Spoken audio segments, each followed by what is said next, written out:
Okay. Hello students, स्वागत है आप सभी का आशीष सिंह लेक्चर्स के इस लेटेस्ट लाइव स्ट्रीम में। दोस्तों, इस लाइव स्ट्रीम में हम लोग ठोस अवस्था नाम के चैप्टर को ही आज कंटिन्यू करेंगे। बहुत ही इंटरेस्टिंग, बहुत ही प्यारा सा चैप्टर हम लोगों ने लास्ट क्लास में स्टार्ट किया था और उसके बारे में काफ़ी चीज़ें हैं जो हम डिस्कस कर चुके हैं और आज उसी के आगे का दो टॉपिक, क्रिस्टलीय और अक्रिस्टलीय ठोसों के बीच में अंतर चल रहा था। उस अंतर में दो गुण जो हैं उनके आधार पे हमें अंतर अभी पढ़ना है और आज हम इस सेक्शन को खत्म करेंगे। फिर कल की क्लास से क्या होगा कि इस चैप्टर का अगला सेक्शन स्टार्ट होगा जो बहुत ही ज़्यादा इंपॉर्टेंट है और बहुत ही ज़्यादा मज़ेदार है। तो चलिए बिना समय खराब की शुरुआत करते हैं। सभी को गुड मॉर्निंग, नमस्कार, राम राम, सत श्री अकाल, अस्सलाम वालेकुम, which ever you feel connected with, let's get started. सबसे पहले मेरी बात को समझें कि हम लोगों ने जो कुछ भी अभी तक पढ़ा है उसको मैं हल्का सा रिवाइज कराऊंगा क्योंकि काफ़ी गैप आ गया था बीच में, तो बच्चों का थोड़ा सा जो फ्लो है वो आप लोगों का थोड़ा सा ख़राब हुआ था बीच में। इसी रीज़न से मैं आपको हल्का फुल्का रिवाइज करवाऊंगा। रिवाइज करने के बाद जो है हम लोग कक्षा को आगे बढ़ाएंगे और समझेंगे। देखिए, हम लोग एक ऐसे टॉपिक को आज ख़त्म करेंगे जो हमने पहले छोड़ा था, तो क्लास थोड़ी सी छोटी होगी परंतु इंपॉर्टेंट होगी और कल की क्लास से इस चैप्टर का सबसे महत्वपूर्ण सेक्शन जो है वो शुरू हो जाएगा। तो अगर कोई भी बच्चा पीछे है, किसी का फ्लो टूटा हुआ है, तो वो सब लोग लाइन से आ सकते हैं। ठीक है, सबसे पहले मैं आपको बता दूं कि ये क्लास दो बैच के बच्चों के लिए है। एक तो फोर्स बैच के बच्चे जिन्होंने फोर्स बैच ज्वाइन कर रखा है 12th क्लास का, और दूसरा उन बच्चों के लिए क्लास है जिन्होंने नीट और IIT JEE वाला सेक्शन और नीट और IIT JEE वाला बैच ज्वाइन कर रखा है। इन दो बैच के बच्चों के लिए क्लास है। केमिस्ट्री में हम लोग पढ़ रहे हैं 12th क्लास का फर्स्ट चैप्टर में हम डील कर रहे हैं जिसका नाम है ठोस अवस्था। प्यारे बच्चों, सबसे पहले इस बात को समझें कि आप लोगों ने पदार्थ का अध्ययन किया कि भाई पदार्थ क्या होता है। आपने ये जाना कि हर वो वस्तु जिसका कुछ द्रव्यमान है और जो कुछ स्थान घेरती है उसे हम लोग साइंस में जो है पदार्थ के नाम से जानते हैं। ये चीज़ आपने समझी। फिर आपने ये जाना कि भाई जो पदार्थ होता है हमारा, उस पदार्थ के भौतिक अवस्थाएं मूल रूप से अगर अपन देखें, मेन देखें तो तीन होती हैं। एक तो ठोस अवस्था होती है, दूसरी द्रव अवस्था होती है और तीसरी अवस्था आपको देखने को मिलती है गैस अवस्था। अभी मैं ये बोल सकता हूं कि इस चैप्टर का सबसे इंपॉर्टेंट सेक्शन स्टार्ट होना बाकी है। अभी इस चैप्टर में एकदम ही मतलब आपको लगेगा कि यार सर आप जो चीज़ें बता रहे हो ना हमको पहले से आती हैं, तो एकदम बेसिक चल रहा है। आज की क्लास में बेसिक खत्म हो जाएगा और कल से फिर जो है इस क्लास में आपको इस चैप्टर का मेन पार्ट जो है वो देखने को मिलेगा। ठीक है, समझते हैं। तो ठोस द्रव गैस के बारे में आप लोगों ने बात करी। आप लोगों ने ये बहुत खूबसूरती से समझा कि यार ठोस द्रव और गैस में जो मेन अंतर है ना, वो अंतर है एक अणु और दूसरे अणु के बीच में बल के बारे में। मतलब एक जो अणु है, एक अणु अंतरा आणविक बल उसको बोलते हैं। ठोस के अंदर अंतरा आणविक बल इतना ज़्यादा है कि एक अणु दूसरे अणु से बिल्कुल ऐसे चिपका हुआ है, ऐसे मोहब्बत है उनके बीच में, बहुत तगड़ी मोहब्बत है। तो अंतरा आणविक बल बहुत ही ज़्यादा है एक अणु और दूसरे अणु के बीच में, और अंतरा आणविक बल के बहुत ज़बरदस्त होने के कारण ही इनके बीच में जो अंतराण्विक दूरी है वो बहुत ही कम है। तो अंतराण्विक बल बहुत ज़्यादा है और अंतराण्विक दूरी जो है वो बहुत ही कम है। द्रव में आपने ये देखा कि भाई जो आपके अणु हैं उनके बीच में गैप ज़्यादा है ठोस की तुलना में। गैप क्यों ज़्यादा है? क्योंकि अंतराण्विक बल कम है। गैस में आपने देखा कि अंतराण्विक बल जो है वो बहुत ही कम है, इसलिए अणु बिल्कुल ही दूर दूर हैं। फिर आप लोगों ने मजे में एक और चीज़ सीखी थी जो आपको याद होगी कि अगर आप ठोस को गर्म करेंगे तो वो द्रव में बदलेगा, द्रव को गर्म करेंगे तो गैस में बदलेगा। गैस को, आज थोड़ा सा बोर्ड मिसबिहेव कर रहा है, अगर आप गैस को और ज़्यादा गर्म करेंगे, या फिर गैस को गर्म करेंगे या फिर उच्च वोल्टता देंगे। देखो, अणुओं को अलग किया आपने। ठोस में अणु बहुत पास चिपके हुए थे, आपने अणुओं को अलग किया तो वो द्रव में बदल गया, आपने और अलग किया तो वो गैस में बदल गया। अब अगर आप उसको हीट दोगे, आप उसको गर्म करोगे या फिर आप उसको दोगे उच्च वोल्टता, तो क्या होगा कि इसके अंदर से इलेक्ट्रॉन निकलना स्टार्ट हो जाएंगे और इस प्रकार से एक तगड़ा माध्यम, नया माध्यम बनेगा। उस नए माध्यम के बारे में आपने पढ़ा था, संदीप जी ने बिल्कुल सही कहा है और काफ़ी बच्चे एक्टिव हैं क्लास में, अच्छा लगता है देख करके। उस माध्यम का नाम है प्लाज्मा। उस माध्यम का नाम क्या है? प्लाज्मा। ठीक बात है। प्लाज्मा की गुणधर्म भी आपने पढ़े कि भाई बहुत ही खूबसूरत सा माध्यम है। इलेक्ट्रॉनों के मुक्त होने के कारण रंगीन होता है, रंगीन मिजाज का है। इसके अंदर आपने देखा कि भाई चालन बहुत बढ़िया होता है विद्युत वगैरह का। आपने ये समझा कि भाई प्लाज्मा जो है वो बहुत रंगीन होता है, कलरफुल होता है। तो प्लाज्मा टीवी हो गया, जब आसमान में बिजली कड़कती है उस समय हमें प्लाज्मा देखने को मिलता है। सूर्य के ऊपर इतनी गर्मी है कि वहाँ पहले से प्लाज्मा ही है ना। ये सब आप लोगों ने जाना। ये हम लोग रिविजन कर रहे हैं थोड़ा सा, फिर आज की क्लास को स्टार्ट करेंगे। फिर क्या हुआ, फिर आप लोगों ने देखा कि भाई इस चैप्टर में आपको द्रव के बारे में नहीं पढ़ना, इस चैप्टर में आपको गैस के बारे में भी नहीं पढ़ना। आप लोगों ने ये समझा कि भाई इस चैप्टर में सर हमें जो है ठोस के बारे में पढ़ना है, हमें सॉलिड के बारे में इस चैप्टर में पढ़ना है। तो हमारा सारा डिस्कशन जो है इस चैप्टर में द्रव और गैस पे से हट गया और हम लोग किसके ऊपर आ गए, सॉलिड के ऊपर आ गए। ठीक है, चलिए। फिर जब आप लोगों ने सॉलिड का अध्ययन करना शुरू किया, ठोस का अध्ययन करना शुरू किया, तो आप लोगों ने ये जाना कि भाई ठोस जो है उसको हम अलग अलग आधार पर बांट सकते हैं। तो आप लोगों ने जिस आधार पर ठोस का वर्गीकरण करना शुरू किया वो आधार था उसकी ज्यामिति के आधार पर। ज्यामिति का मतलब होता है प्यारे बच्चों कि उसका अरेंजमेंट किस तरह का है ना। ज्यामिति का मतलब क्या होता है कि उसका अरेंजमेंट किस तरह का है, उसके अंदर अणु किस प्रकार से व्यवस्थित हैं, उस व्यवस्था को हम लोग ज्यामिति कहते हैं। और ज्यामिति के आधार पर आपने ठोस का वर्गीकरण को समझने का प्रयास किया।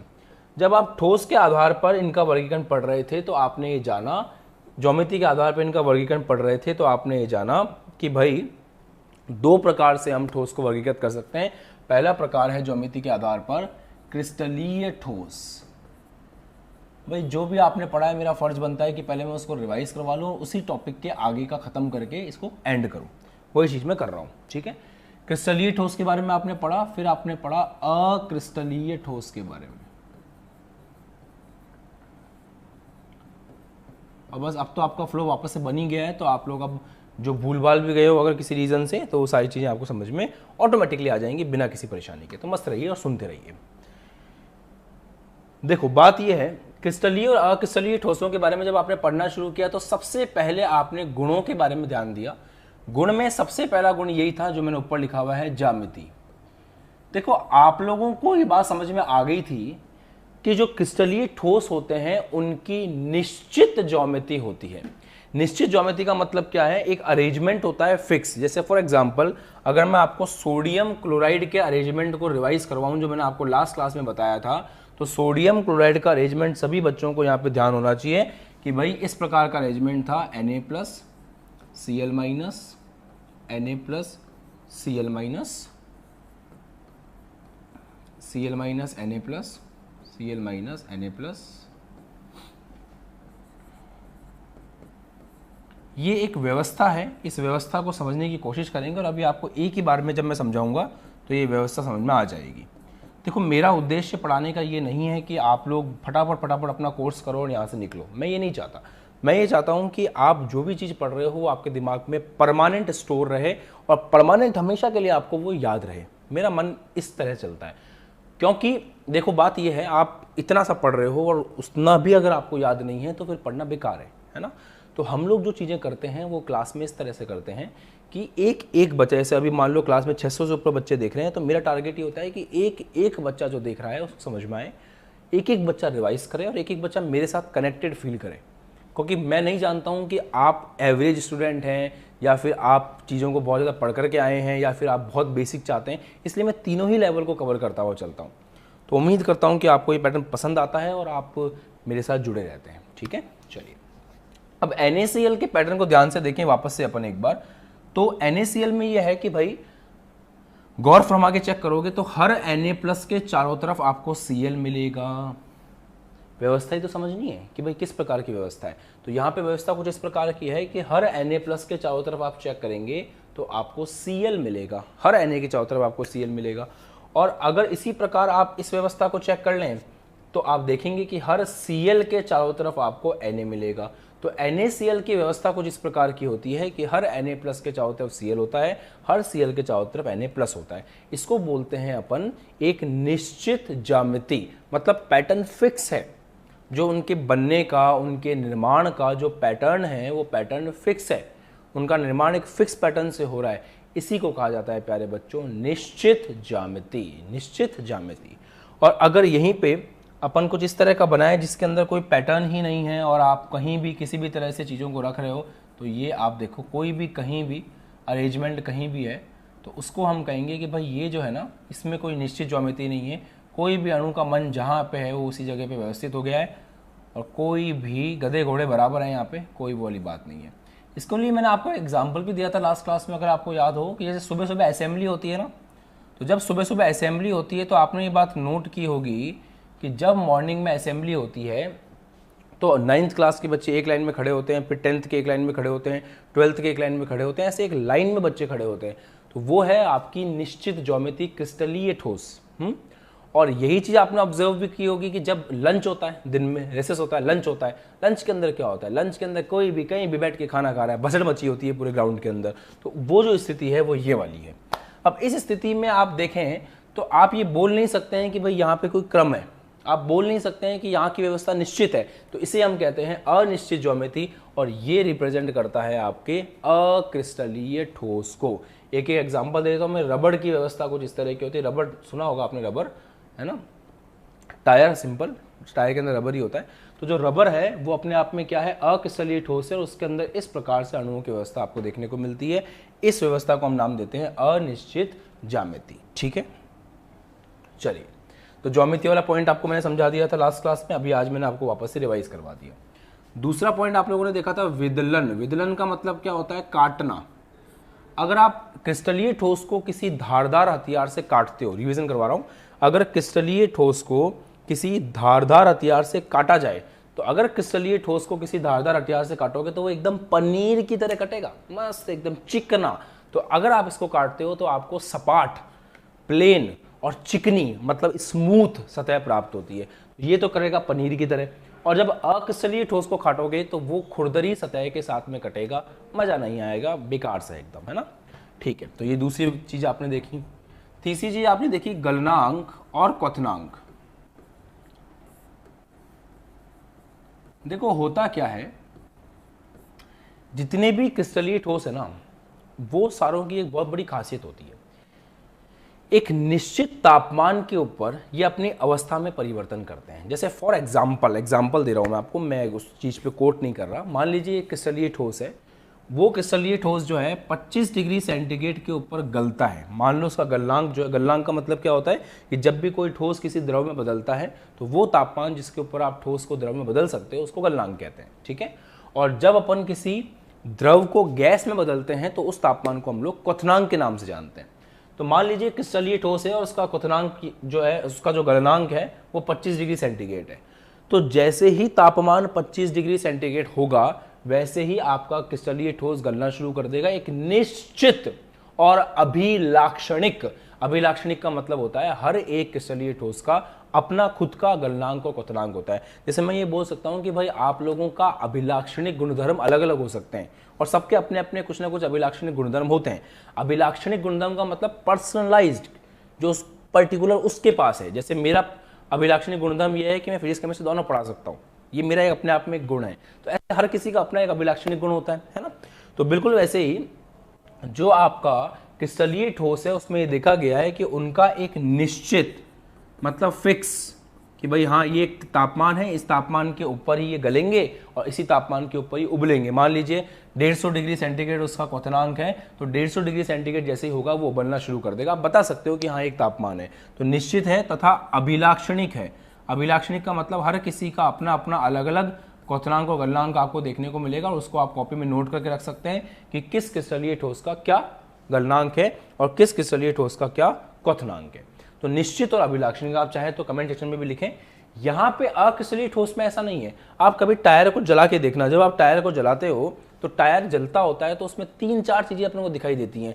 टायर का एक हिस्सा ठोस के रूप में रहेगा, एक हिस्सा पिघल रहा होता है और एक हिस्सा धुएं में कन्वर्ट हो रहा होता है। मतलब वहां पे कोई निश्चित क्वथनांक नहीं है, वहां पे कोई निश्चित गलनांक नहीं है, वहां पे टेम्परेचर की रेंज होती है।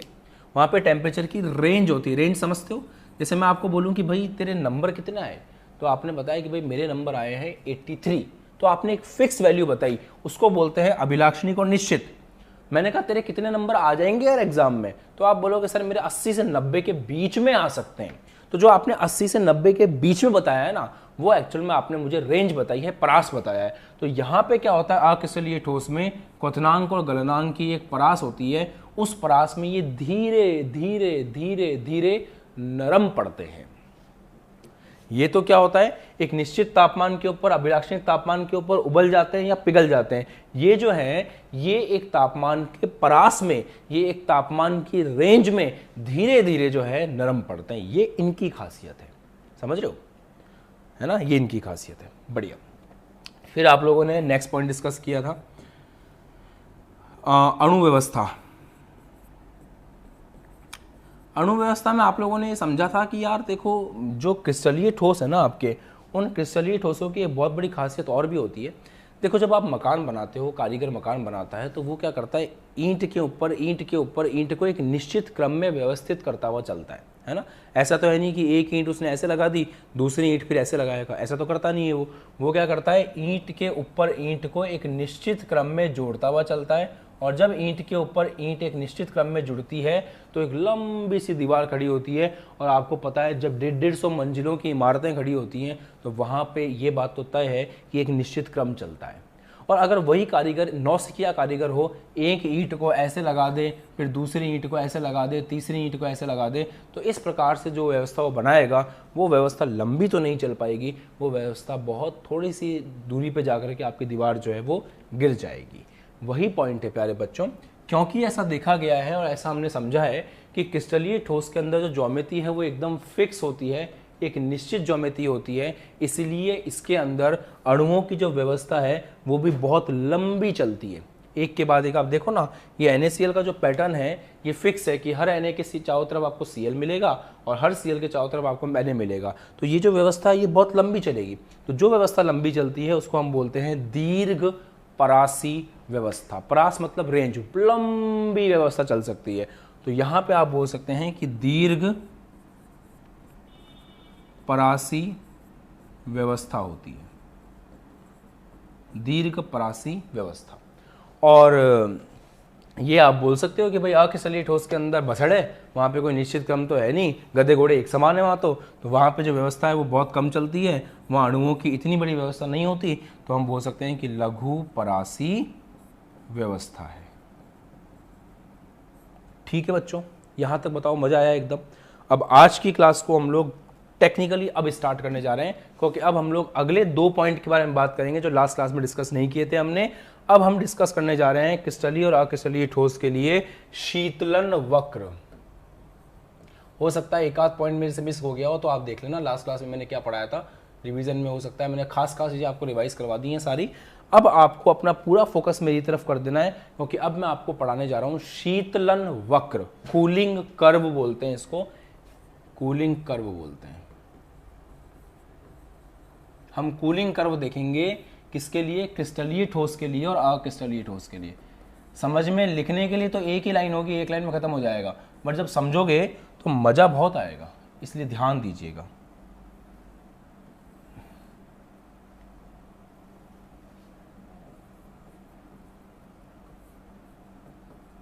क्रिस्टलीय अक्रिस्टलीय,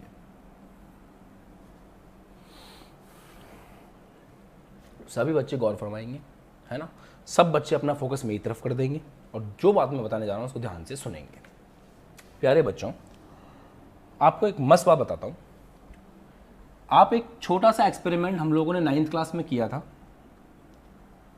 मैं उम्मीद करता हूं कि आपकी स्कूल के अंदर भी आपको 9th क्लास में कुछ एक्सपेरिमेंट्स करवाए गए होंगे, और अगर नहीं करवाए गए हैं तो कोई बात नहीं, मैं आपको समझा रहा हूं कि वो एक्सपेरिमेंट क्या था। हम लोगों ने क्या किया, एक बीकर लिया, उस बीकर में पानी भरा, सिंपल जल जो हम पीते हैं, जल ही जीवन है, उसी जल ही जीवन को अपन ने भरा इसके अंदर। और जल भर करके हमने क्या किया, जल भर करके हमने इसको गर्म करना शुरू किया। जल भरा और जल भर के हमने इसको गर्म करना शुरू किया।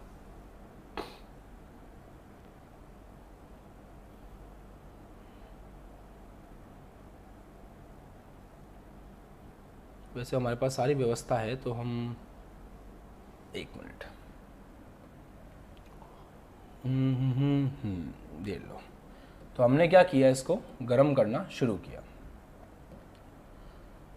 तो पानी को गर्म करते हैं तो आपको पता है क्या होता है, पानी को गर्म करते हैं तो पानी जो है धीरे धीरे उसका तापमान बढ़ता है। आपको समझाने के लिए मैं एक बात बता दूं कि मैंने यहाँ पे पानी नहीं लिया, मैंने यहाँ पे क्या लिया, बर्फ़ लिया।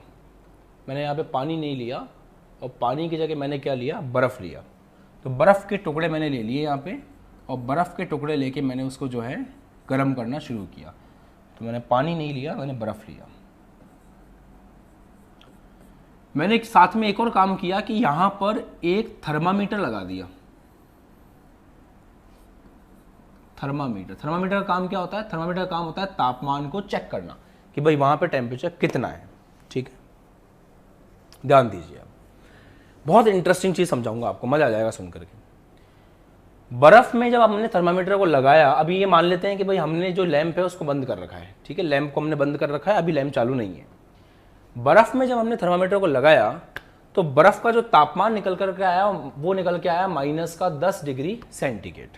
ठीक है, आपको पता है बर्फ़ बहुत ठंडी होती है, 0 डिग्री से नीचे ही होती है। तो वहाँ पे जो तापमान निकल के आया वो कितना आया, -10 डिग्री सेंटीग्रेड। ठीक है, बहुत खुशी की बात है, बढ़िया है। हमने क्या किया, हमने फिर लैंप को चालू किया। जब हमने लैंप को चालू किया तो धीरे धीरे क्या हुआ, बर्फ़ का तापमान बढ़ना शुरू हुआ। आपको पता है माइनस के अंदर तापमान जो है वो उल्टा बढ़ता है, -10 छोटा होता है -9 से। तो फिर -9 डिग्री सेंटीग्रेड तापमान हुआ, फिर तापमान और बढ़ा 8 डिग्री सेंटीग्रेड माइनस में। धीरे धीरे ऐसे तापमान बढ़ने लगा, 7 degree centigrade, 6 degree centigrade, 5 degree centigrade, 2 degree centigrade, फिर आ गया 0 डिग्री सेंटीग्रेड। अब जो मजेदार पॉइंट है ना समझने का वो यही है कि जब तापमान 0 डिग्री सेंटीग्रेड आ गया तो फिर हमने एक बहुत बढ़िया चीज नोटिस करी। बढ़िया चीज क्या नोटिस करी कि जब हम इस लैंप से गर्मी दे रहे थे तो तापमान 0 डिग्री सेंटीग्रेड पे आकर के रुक गया। मतलब क्या हुआ कि थर्मामीटर के अंदर रीडिंग फिक्स हो गई 0 डिग्री सेंटीग्रेड। और हम क्या देखते हैं कि हमारी बर्फ ने जो है पिघलना शुरू कर दिया। हमारी बर्फ ने जो है पिघलना शुरू कर दिया। तो क्या चीज समझ में आई हमको ये समझ में आया कि यार टेम्परेचर 0 डिग्री सेंटीग्रेड पे आकर के रुक गया और हमारी पूरी की पूरी बर्फ ने पिघलना शुरू कर दिया। इसका मतलब 0 डिग्री सेंटीग्रेड जो है वो क्या है, वो आपका गलनांक है बर्फ का। ठीक है, फिर हम क्या देखते हैं कि थोड़ी देर में क्या होता है कि सारी की सारी बर्फ जो है, जितनी भी बर्फ अपने ली थी वो सारी बर्फ पिघल जाती है और पानी बन जाती है। ये लो, पूरी बर्फ जो थी वो पिघल गई और पिघल करके क्या बन गया, पानी बन गया। बट सबसे मजेदार बात पता है क्या है, जब तक पूरी की पूरी बर्फ नहीं पिघली तब तक तापमान कितना बना रहा, 0 डिग्री सेंटीग्रेड। मतलब अगर मैं इसका ग्राफ बनाने की कोशिश करूं तो मैं आपको ये बोल सकता हूं कि तापमान बढ़ रहा था, फिर 0 डिग्री सेंटीग्रेड के ऊपर आकर के फिक्स हो गया और तब तक 0 डिग्री सेंटीग्रेड बना रहा जब तक कि आपकी पूरी की पूरी बर्फ पानी में नहीं बदल गई। है ना मजेदार बात, है ना एकदम इंटरेस्टिंग कॉन्सेप्ट, है तगड़ी चीज, मजा आया, बढ़िया। फिर हमने क्या किया, फिर हमने इसको और गर्म करना शुरू किया।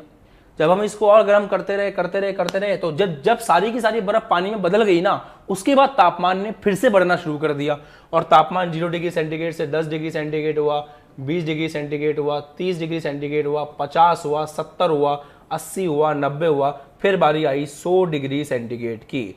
फिर हम क्या देखते हैं कि जब थर्मामीटर में 100 डिग्री सेंटीग्रेड हो गया उसके बाद फिर से जो है तापमान बदलना बंद हो गया। हम गर्म किए जा रहे हैं परंतु 100 डिग्री सेंटीग्रेड के बाद में तापमान नहीं बढ़ रहा। अब आपका जो पानी है वो पानी किस में बदलना शुरू हो गया है, अब वो पानी आप बोल सकते हो भाप में बदलना शुरू हो गया है, अब वो पानी गैस में बदलना शुरू हो गया है। अब विचार करो इसके ऊपर कि ऐसा क्यों हुआ। मैं एक कॉल मेरा इंपॉर्टेंट आ रहा है, वो कॉल पिक करके मैं आगे क्लास को कंटिन्यू करता हूं। सोचो इसके बारे में ऐसा क्यों हुआ।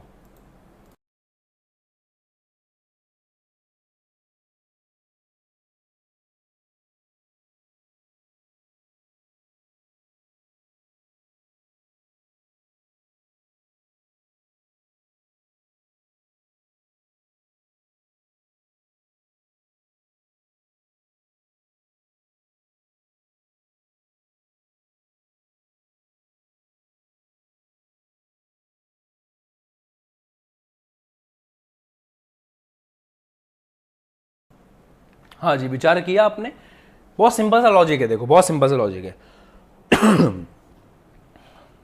एक सेकंड यार।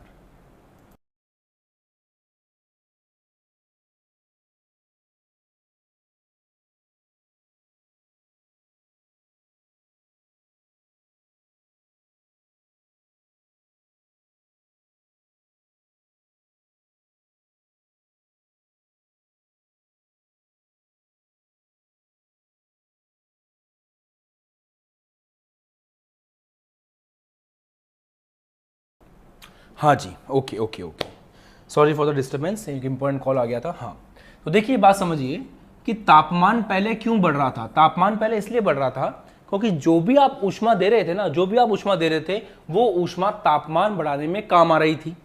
फिर 0 डिग्री सेंटीग्रेड के ऊपर ऐसा क्या हुआ कि तापमान बढ़ना बंद हो गया। तो 0 डिग्री सेंटीग्रेड पे ये हुआ कि आपको देखने को मिला अवस्था परिवर्तन। अवस्था परिवर्तन 0 डिग्री सेंटीग्रेड पे क्या हुआ, आपकी जो बर्फ थी वो बर्फ क्या बन रही थी, पानी। इसका मतलब यह है कि 0 डिग्री सेंटीग्रेड पे आकर के तापमान इसीलिए रुक गया क्योंकि 0 डिग्री सेंटीग्रेड पे क्या स्टार्ट हो गया, अवस्था परिवर्तन। तो जितनी भी ऊष्मा आप दे रहे थे, जितना भी बर्नर से आप गर्म कर रहे थे, वो तापमान बढ़ाने में काम नहीं आ रहा था, वो बर्फ को पानी बनाने में काम आ रहा था। इसीलिए हम ये बोल सकते हैं कि उस समय आपका जो तापमान है वो फिक्स रहा, बढ़ा नहीं। समझे। उसके बाद क्या हुआ, जब पानी आपका बन गया पूरा बर्फ, उसके बाद फिर से जो तापमान है वो बढ़ना शुरू हो गया, बढ़ना शुरू हो गया, बढ़ना शुरू हो गया। फिर जब वापस से 100 डिग्री सेंटीग्रेड आ गया तो 100 डिग्री सेंटीग्रेड आने पर फिर से तापमान का बढ़ना रुक गया क्योंकि उस समय जो भी ऊष्मा आप दे रहे थे वो तापमान बढ़ाने में काम नहीं आ रही थी, वो ऊष्मा 100 डिग्री सेंटीग्रेड के ऊपर पानी को भाप बनाने में काम आ रही थी। मतलब फिर से अवस्था परिवर्तन। अवस्था परिवर्तन समझते हो ना। अवस्था परिवर्तन में क्या हो रहा था, यहाँ ठोस से द्रव बन रहा था और यहाँ द्रव से गैस बन रहा था। तो इसीलिए 100 डिग्री सेंटीग्रेड पे फिर से आपका तापमान जो है वो फिक्स हो गया। इसीलिए बच्चों ये एक्सपेरिमेंट 9th क्लास में कराया जाता है और समझाया जाता है बच्चों को कि जब भी अवस्था परिवर्तन होता है तो तापमान बढ़ता नहीं है, तापमान उतना ही रहता है क्योंकि जो भी ऊष्मा हम दे रहे होते हैं वो तापमान बढ़ाने में काम नहीं आ रही होती है, वो अवस्था को परिवर्तित करने में काम आ रही होती है। अब आप सभी प्यारे बच्चे कमेंट करके बताएं कि जो मैंने समझाया वो आपको क्लियर हुआ या नहीं हुआ। अब इसी को उल्टा कर दो। ये तो हमने जो कर्व बनाया है, जो वक्र हमने बनाया है, इसमें हमने तापमान बढ़ाया है। अब इसी को ठंडा कर दो। तो जब इसी को ठंडा करोगे तो उल्टी चीज चलेगी। तापमान आपका जो अभी ज्यादा है, भाप का तापमान मान लो 120 डिग्री सेंटीग्रेड है, तो धीरे धीरे भाप का तापमान 120 से कम होना शुरू होगा। फिर आपकी भाप जो है वो किस में बदलना शुरू होगी, पानी में। जब आपकी भाप पानी में बदलेगी तो तापमान 100 डिग्री सेंटीग्रेड ही बना रहेगा जब तक सारी की सारी भाप पानी में नहीं बदल जाती। इसका उल्टा होगा बेटा। अभी आपने क्या देखा, इसका उल्टा होगा। इसका उल्टा होगा जब सारा का सारा भाप पानी में नहीं बदल जाता, तापमान 100 डिग्री सेंटीग्रेड ही बना रहेगा। फिर आप और ठंडा करोगे तो फिर उसके बाद पानी पानी पानी पानी पानी ठंडा होगा। फिर पानी 0 डिग्री सेंटीग्रेड पे वापस से किस में बदलेगा, बर्फ में बदलेगा। उस समय तापमान जब तक पूरा का पूरा पानी बर्फ में नहीं बदल जाता, तापमान 0 डिग्री सेंटीग्रेड ही बना रहेगा। ठीक है मुन्ना, यहां तक समझ में आई मेरी बात जो मैंने आपको समझाई। यही तो सबसे इंपॉर्टेंट बात है, यही सबसे इंपॉर्टेंट बात है कि 100 डिग्री सेंटीग्रेड के ऊपर आकर के फिक्स हो गया, 0 डिग्री सेंटीग्रेड पर आकर के फिक्स हो गया। क्यों टेम्परेचर फिक्स हुआ, क्योंकि यहां पे देखने को मिलता है अवस्था का परिवर्तन, चेंज ऑफ स्टेट। हमें अवस्था परिवर्तन देखने को मिला, यही बहुत खास बात है। मक्खन, मजा आ गया, समझ में आ गया, बढ़िया, ठीक है। तो जब ठंडा करते हैं तो इस तरह का जो वक्र बनता है उसको हम लोग क्या बोलते हैं, शीतलन वक्र बोलते हैं। क्या बोलते हैं उसको, शीतलन वक्र। तो ये वाला जो वक्र है, ठंडा करते वक्त जो वक्र बना है उसको हम क्या बोलेंगे, शीतलन वक्र। कुछ नोटिस किया आपने, शीतलन वक्र में ऐसा देखने को मिला कि शीतलन वक्र में तापमान गिरता है, फिर अवस्था परिवर्तन पे फिक्स रहता है, फिर गिरता है, फिर अवस्था परिवर्तन पे फिक्स रहता है। तो ग्राफ यूं आ रहा है, फिर रुक गया, फिर यूं गया। मतलब आपका जो ग्राफ है वो स्मूथ नहीं है, वो ऐसे आ रहा है, फिर चेंज हो रहा है, फिर आ रहा है, फिर चेंज हो रहा है। तो इस तरह के ग्राफ को कहा जाता है असतत। इस तरह के ग्राफ को क्या बोलते हैं, असतत, नॉन कॉन्टिन्यूअस कहते हैं इस तरह के ग्राफ को। तो ये जो ग्राफ है आपका, ये है नॉन कॉन्टिन्यूअस। और अगर इसी की जगह आप रबर को जला रहे होते हैं ना, तो रबर को मतलब नहीं है, उसका ना तो कोई निश्चित गलनांक है, ना उसका निश्चित क्वथनांक है। तो अगर रबर को जला रहे होते तो उसका तापमान इस तरह से बढ़ रहा होता, और अगर आप रबर को ठंडा कर रहे होते तो उसका तापमान इस तरह से ठंडा हो रहा होता। उसको मतलब नहीं है, उसको बिल्कुल ही मतलब नहीं है, क्योंकि वहाँ पे जब कोई निश्चित तापमान, निश्चित गलनांक की नहीं है, निश्चित क्वथनांक की नहीं है, तो रबर को जलाने में उस समय ऐसा तो होगा भाई निश्चित गलनांक हो या निश्चित क्वथनांक हो तो कहीं पे जाकर के वैल्यू फिक्स होगी ना, कहीं पे जाकर के रुकेगा ना वो, पर यह तो फिक्स ही नहीं है। और अगर ये फिक्स ही नहीं है तो बात ही खत्म यार। वहाँ पे तो आपको ये जो चीज़ है, ये वाली चीज़ देखने को ही नहीं मिलेगी कि एक निश्चित तापमान पर आकर के ग्राफ सीधा हो रहा है। नज़र ही नहीं आएगी ये चीज़, तो आपको मज़ा ही नहीं आएगा जीवन का, आपको ज़िंदगी के मज़े ही नहीं आएंगे।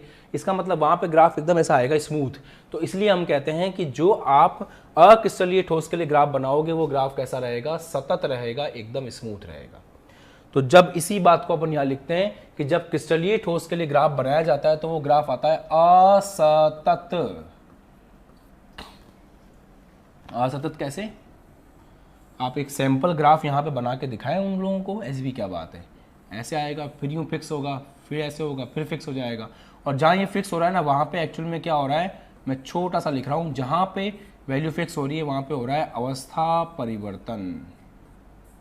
और यहाँ आप तापमान ले सकते हैं और यहाँ आप समय ले सकते हो, क्योंकि समय के साथ साथ आप धीरे धीरे ठंडा कर रहे हो उसको, है ना। तो अवस्था परिवर्तन, यहाँ पे भी क्या हो रहा है, अवस्था परिवर्तन। तो जब आप किसी क्रिस्टलीय ठोस को ठंडा करोगे तो आपको ग्राफ कुछ इस तरह का देखने को मिलेगा, बढ़िया से, है ना। ठीक है, आया समझ में? किसी बच्चे को कोई दिक्कत तो नहीं हो रही?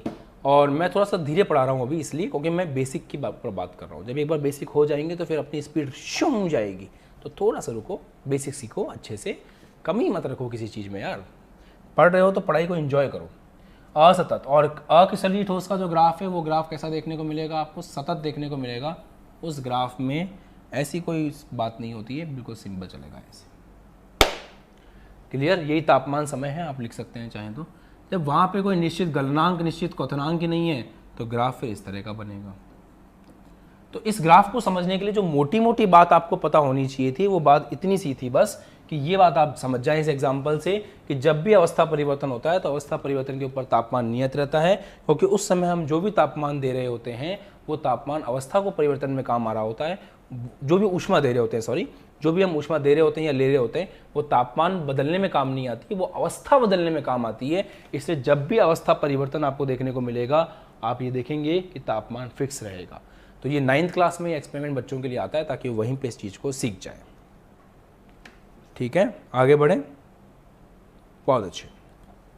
अब हम बात करते हैं एक और मजेदार चीज की। लास्ट टॉपिक है ये जिसमें अक्रिस्टलीय और क्रिस्टलीय ठोस के बीच के अंतर का लास्ट पॉइंट है। नोट करें 6 पॉइंट, दैशिकता। दैशिकता मैं आपको देसी अंदाज में दैशिकता समझाने की कोशिश करूंगा। बाकी इसके बारे में धीरे धीरे जब आप और फिजिक्स वगैरह पढ़ोगे तब आपको बेहतर समझ में आएगा। अभी मैं आपको देसी अंदाज में समझाने की कोशिश करता हूं। देखो बच्चों, पहले तो कमेंट सेक्शन में फटाफट से मक्खन लिख दो ताकि मुझे समझ में आ जाए कि हाँ ये जो ऊपर वाला टॉपिक था जिसके लिए मैंने इतनी मेहनत करी, शीतलन वक्र, कूलिंग कर, भी आपको समझ में आ गया है। पहला काम तो ये करो। दूसरा काम ये करो कि थोड़ा खुश हो जाओ क्योंकि टॉपिक खत्म होने वाला है और कल से मतलब अगली क्लास से इस चैप्टर का सबसे खास टॉपिक स्टार्ट होगा। तो दैशिकता का मतलब क्या है? दैशिकता का मतलब है दिशा से।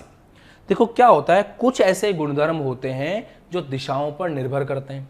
अलग अलग दिशा के अंदर आप जाकर के देखोगे तो उन गुणधर्मों में परिवर्तन हो सकता है। उस गुणधर्म में एग्जाम्पल अगर मैं आपको देना चाहूँ तो आप लोगों ने 10th क्लास में अगर थोड़ी पढ़ाई करी हो, वैसे मुझे उम्मीद तो नहीं है, फिर भी अगर आपने थोड़ी बहुत पढ़ाई करी हो तो अपवर्तनांक के बारे में आपने सुना होगा। रिफ्रैक्टिव इंडेक्स, जब अपन लोग प्रकाश वाला चैप्टर पढ़ते हैं तो प्रकाश वाले चैप्टर के अंदर हम लोग इस बारे में बात करते हैं अपवर्तनांक के बारे में। तो वहां आपने नाम सुना होगा अपवर्तनांक का। तो ये दिशाओं पर निर्भर करने वाले गुणधर्म है। तो अब हम ये देखेंगे कि क्रिस्टलीय ठोस के अंदर अलग अलग दिशा में क्या होता है गुणधर्मों के अंदर और अक्रिस्टलीय में क्या होता है। चलिए शुरू करते हैं। इसको समझाना मेरे लिए बहुत आसान है अगर आप इस चीज को समझ गए हैं। कहाँ गया ये चीज? ये आपके सामने एक क्रिस्टलीय ठोस का एग्जाम्पल है, एक क्रिस्टलीय ठोस के स्ट्रक्चर का एग्जाम्पल है जो मैंने आपके लिए बनाया था। इस स्ट्रक्चर के अंदर आपको पता है कि हर Na के चारों तरफ Cl है और हर Cl के चारों तरफ क्या है, Na है। अब आप थोड़ी सी मेरी मदद करेंगे इसके अंदर। हम अलग अलग दिशाओं में देखने की कोशिश करते हैं कि चीजें एक ही हैं या बदल रही हैं। कम ऑन, फिर से हम लोग अलग अलग दिशाओं में देखने की कोशिश करेंगे कि चीजें एक जैसी ही हैं या बदल रही हैं। तो देखो, अगर आप इस दिशा में देखते हो ऐसे, तो अगर आप इस दिशा में देखते हो तो आपको क्या नजर आता है? अगर आप इस दिशा में देखते हो तो आपको नजर आता है कि एक तरफ Na है, एक तरफ Cl है, एक तरफ Na है, एक तरफ Cl है। मतलब ऑल्टरनेट समझते हो कि जैसे भी हो रहा है ना क्लास में, एक दिन फिजिक्स एक दिन केमिस्ट्री, एक दिन फिजिक्स एक दिन केमिस्ट्री, इसको क्रमशः बोलते हैं ऑल्टरनेट। तो Na प्लस है, फिर Cl माइनस है, फिर Na प्लस है, फिर Cl माइनस है। इस एरो के इस तरफ क्या है, Cl minus Na plus Cl minus Na plus. तो एक व्यवस्था आपने पकड़ ली कि भाई अगर अपन इस दिशा से देखेंगे तो इस दिशा से, ये छोटी सी आंख है आपकी, अगर आप इस दिशा से देखोगे तो आपको इधर से NaCl NaCl NaCl दिखेंगे और इधर से Cl minus NaCl Cl minus NaCl दिखेंगे। अब एक काम करो, अपने देखने की दिशा को बदल दो, ऐसे देखो। अब जब आप इस तरफ से देख रहे हो तो आपको व्यवस्था एकदम ही अलग दिख रही होगी। जब आप ऐसे देख रहे होगे तो आपको व्यवस्था एकदम ही अलग दिख रही होगी। एक तरफ सारे Cl दिख रहे होंगे और एक तरफ सारे Na दिख रहे होंगे। इसका मतलब ये हो गया कि जब हम क्रिस्टलीय ठोस के अंदर देखते हैं तो हमें दिशा में, अलग अलग दिशा के अंदर अलग अलग चीजें नजर आती हैं। इसका मतलब अलग अलग दिशाओं में जो गुणधर्म हैं वो अलग अलग होते हैं। भिन्न भिन्न दिशाओं में गुणधर्म भिन्न भिन्न होते हैं। भिन्न भिन्न दिशाओं में गुणधर्म जो हैं वो भिन्न भिन्न होते हैं। इसलिए आप अगर ऐसे देखते हो तो आपको एक तरफ पूरे Cl, एक तरफ पूरे Na नजर आते हैं, और आप अगर ऐसे देखते हो तो आपको एक तरफ NaCl NaCl दिखते हैं, एक तरफ Cl minus Na plus Cl minus Na plus दिखते हैं। ठीक है, बढ़िया। अब आप ये देखो इसके अंदर क्या स्थिति है। अगर आप ऐसे देखते हो तो भी गधे घोड़े एक समान है, भीड़ दिख रही है आपको, और ऐसे देख रहे हो तो भी आपको वो भीड़ ही दिख रही है। मतलब इसके अंदर आप अगर दोनों दिशाओं में देखोगे तो आपको स्थिति एक जैसी नजर आ रही है, क्योंकि यहाँ पे भसड़ मची हुई है यार। आप रेसेस में, जैसे समझते हो लंच में जाकर के अगर ऐसे वहाँ खड़े होगे ना अपने ग्राउंड के अंदर, तो आपको इधर भी बच्चों की भीड़ दिखेगी, आप ऐसे खड़े होगे तो भी आपको बच्चों की भीड़ दिखेगी, आपको हर जगह एक जैसा ही माहौल दिखेगा। परंतु सुबह असेंबली में जाके खड़े होगे तो इधर खड़े हो गए तो 9th क्लास की लाइन दिखेगी, ऐसे खड़े होगे तो 10th क्लास की लाइन दिखेगी, इधर आके खड़े होगे तो 11th क्लास की लाइन दिखेगी। अलग अलग हर दिशा से देखोगे तो अलग अलग दिखेगा। और वही आप अगर लंच में जाके खड़े होगे तो आपको घोड़े गधे समान दिखेंगे, हर जगह एक जैसी स्थिति बनी रहेगी। तो इसका मतलब ये हुआ कि अक्रिस्टलीय ठोस में अलग अलग दिशाओं से देखने पर गुणधर्म एक समान रहते हैं, और क्रिस्टलीय ठोस में अलग अलग दिशाओं में भौतिक गुणधर्म अलग अलग होते हैं। तो अलग अलग गुणधर्म अगर हैं, आप देखें, ध्यान दें, क्रिस्टलीय ठोस में अलग अलग गुणधर्म हैं तो उसको हम बोलेंगे विषम दैशिक। विषम दैशिक का मतलब ये है अलग अलग दिशाओं में अलग अलग गुणधर्म, और अक्रिस्टलीय को हम बोलेंगे समदैशिक।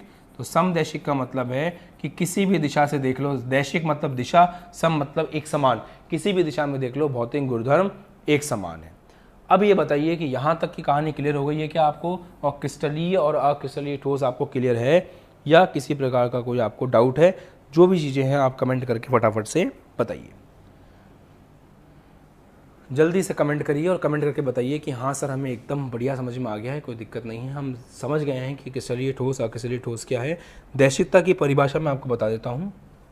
देखिए, विषम दैशिक समदैशिक का क्या मतलब है। विषम दैशिक और समदैशिक का मतलब है यदि भिन्न भिन्न दिशाओं में भौतिक गुणधर्म भिन्न भिन्न हैं, अलग अलग दिशाओं में देखने पर भौतिक गुणधर्म, ये लिखें आप परिभाषा कमेंट सेक्शन में कि अलग अलग भौतिक, अलग अलग दिशाओं में देखने पर अगर भौतिक गुणधर्म अलग अलग हैं तो हम उसे कहेंगे विषम दैशिक। अलग अलग दिशाओं में देखने पर अगर भौतिक गुणधर्म एक जैसे हैं तो उसे हम कहेंगे समदैशिक। ये मोटी मोटी बात है कि अलग अलग दिशाओं में देखने पर गुणधर्म अगर अलग अलग हैं तो वो है विषम दैशिक, और अगर अलग अलग दिशाओं में देखने पर गुणधर्म एक जैसे दिख रहे हैं तो वो है समदैशिक। और उसके बाद जो है आप ये वाला डायग्राम बना सकते हैं एग्जाम में, और आप ये वाला डायग्राम बना सकते हैं एग्जाम में। ये दोनों डायग्राम जो हैं आप साथ में अपने आंसर को सपोर्ट करने के लिए बना सकते हैं। बताइए।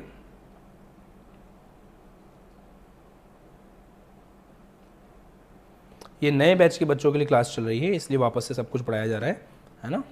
चलो बताओ, क्लियर है सबको? बढ़िया से क्लियर है, ठीक है। अब यहाँ पे आज की क्लास को अपन ख़त्म करने जा रहे हैं, और एक बात को समझें कि आपको जो है ये चीज़ ध्यान रखनी पड़ेगी कि आपको क्रिस्टलीय और अक्रिस्टलीय ठोस में से, देखो पहले आपने ये समझा कि पदार्थ की 3 अवस्थाएं हैं, ठोस द्रव गैस। फिर आपने ये समझा कि इसमें से आपको ठोस का अध्ययन करना है इस चैप्टर में। फिर आगे आपने देखा कि ठोस के 2 प्रकार हैं ज्योमेट्री के आधार पर, एक तो क्रिस्टलीय, एक अक्रिस्टलीय। अब आप ये बात और समझें कि कल की क्लास से, मतलब अगली क्लास से आपको क्रिस्टलीय ठोस का अध्ययन स्टार्ट करना है। हमें अक्रिस्टलीय ठोस को नहीं पढ़ना है इस बार, हमें क्रिस्टलीय ठोस का गहन अध्ययन करना है। मतलब कल से या अगली क्लास से हम जो भी पढ़ेंगे वो क्रिस्टलीय ठोस से ही संबंधित होगा। मेरी तबीयत अभी पूरी तरह से ठीक नहीं है, इसलिए मैं कोशिश कर रहा हूँ कि भाई जितनी क्लासेस मैं ले सकूँ उतनी लूँ। आपकी क्लासेस पूरी तरह से जो है 1 या 2 दिन में स्टार्ट हो पाएंगी और फिर सारा फ्लो आपका बन पाएगा, ठीक है। तो जो भी हिम्मत होती है, जितनी भी तबीयत ठीक है, मैं उस हिसाब से क्लासेस ले रहा हूँ। जल्दी ही सब कुछ ठीक हो जाएगा और फिर मैं बाकी क्लासेस भी फ्लो के अकॉर्डिंगली लेने लग जाऊँगा। तो इसी के साथ आपसे विदा लेते हैं, मिलेंगे आपसे अगली क्लास में। सभी अपना ध्यान रखिए, घर पे रहिए, सुरक्षित रहिए, पढ़ते रहिए, पढ़ाई को मत छोड़िए, जितना हो सके चीज़ों को रिवाइज करते रहिए, खुश रहिए, अपना ध्यान रखिए। बाय बाय, जय हिंद, टेक केयर। मिलते हैं आपसे अगली क्लास में। क्लास पसंद आती है, लॉजिक अच्छे लगते हैं तो कमेंट जरूर कीजिएगा, बताइए कमेंट करके आपको क्लास में कैसा लगता है, और उसके बाद आप अपने दोस्तों के साथ में शेयर भी कीजिए। किसी ने अभी तक भी अगर बैच ज्वाइन नहीं किया है तो नीचे व्हाट्सएप नंबर शो है, उस पर मैसेज करिए, बैच को ज्वाइन करिए टाइमली और अपनी पढ़ाई को रफ्तार दीजिए। बाय बाय, जय हिंद, मिलते हैं आपसे अगली क्लास में। लाइक सब्सक्राइब शेयर जरूर कर देना। जय हिंद।